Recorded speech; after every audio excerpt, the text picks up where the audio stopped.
அடுத்ததாக hospital director லெவலில் நம்ம இதை அப்ரூவ் பண்ணுறது அப்படின்னு பார்ப்போம்.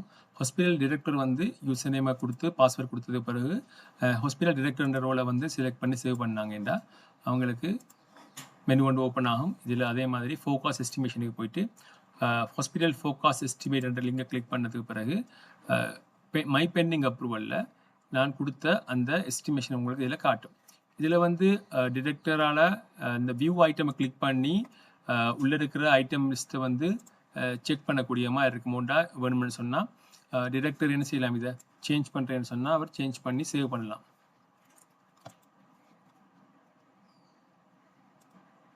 ஐட்டம் லிஸ்ட்டில் உங்களுக்கு காட்டும். இதில் வந்து ரெண்டுமே ஒரே பேரில் இருக்கிறது உங்களுக்கு காட்டுது. இல்லாட்டி யார் செஞ்சேன்னு சொல்லி உங்களுக்கு இதில் பார்க்கக்கூடிய மாதிரி இருக்கும். இது வந்து டிரெக்டர் சேஞ்ச் பண்ண 60லேருந்து டிரெக்டர்னு செஞ்சிருக்காரு 70 சேஞ்ச் பண்ணி அதில் பேர் வந்து உங்களுக்கு வர மாதிரி காட்டு. ஹிஸ்ட்ரியை கிளிக் பண்ணிங்கன்னு சொன்னால் சரி. இது வந்து ஹாஸ்பிட்டல் டிரெக்டர்னு செய்யலாம். தேவைன்னு சொன்னால் ஐட்டத்தை சேஞ்ச் பண்ணக்கூடிய மாதிரி இருக்கும். அதே மாதிரி பெண்டிங்கில் ஏதாவது ஐட்டம் சேவ் பண்ணாமல் இருந்தால் டிரெக்டர் நினைச்சான்னு செய்யலாம். அவர் புதுசாக ஒரு ஐட்டத்தை கொடுத்து அந்த ஐட்டத்தை என்ன செய்யலாம், எனக்கு தேவைதான் கெஸ்ட் பண்ணால் டிரெக்டர் என்ன செய்யணும்னு கேட்டால் டிரெக்டர் வந்து சேவ் பண்ணான்னு சொன்னால் அந்த ஐட்டம் வந்து டிரெக்டர் பக்கத்துலேருந்து சேவ் ஆகும். ஸோ டிரெக்டருக்கு என்ன செய்யலாம்னு கேட்டால் எஸ்டிமேஷனை என்டர் பண்ணலாம்.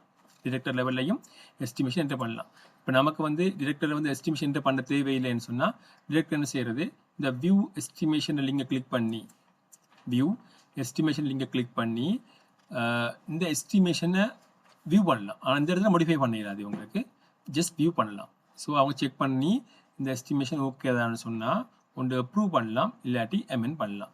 அப்ரூவ் பண்ணால் இந்த எஸ்டிமேஷன் கம்ப்ளீட் ஆகி அடுத்த லெவலுக்கு போகும்.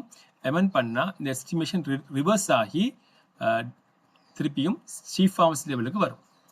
அதாவது சில நேரத்தில் சீஃப் ஃபார்மசி ஏதாவது ஒரு ஐட்டம் மிஸ் பண்ணிட்டாங்க எஸ்டிமேஷன் பண்ணுறதுக்கு, கன்சல்டன்ட் லேட்டர் தான் நாங்கள் எஸ்டிமேஷன் கொடுத்துருக்காங்க, அந்த ஐட்டத்தை எட் பண்ணணுமெண்டா பொதுவாக என்ன செய்யணும்னு கேட்டால் டிரெக்டர் லெவலில் இருந்து எமெண்ட் பண்ணி ரிவர்ஸ் பண்ணி சிபி லெவலில் என்ன செய்யலாம், அவர் வந்து எஸ்டிமேஷன் என்டர் பண்ணி திருப்பி டிரெக்டருக்கு திருப்பி ஃபோர்வர்ட் பண்ணலாம். ஸோ பொதுவாக நாங்கள் உங்களுக்கு ஒரு அட்வைஸாக கொடுக்குற விஷயம் என்ன கேட்டால் டிரெக்டர் லெவல் அப்ரூவலை கடைசி 2 நாளுக்குள்ளே வச்சுக்கொள்ளுங்க. ஏன்னா ஒருவேளை உங்களுக்கு மோடிஃபிகேஷன் ஏதாவது வந்தால் டிரெக்டர் அப்ரூவ் பண்ணதுக்கு பிறகு உங்களுக்கு என்ன செய்யலாதுன்னு கேட்டால் மாடிஃபை பண்ணிடலாம் போகும். ஸோ அதனால் டிரெக்டர் லெவல் அப்ரூவலை லாஸ்ட் 2 days மாதிரி வச்சுக்கொள்ளுங்க.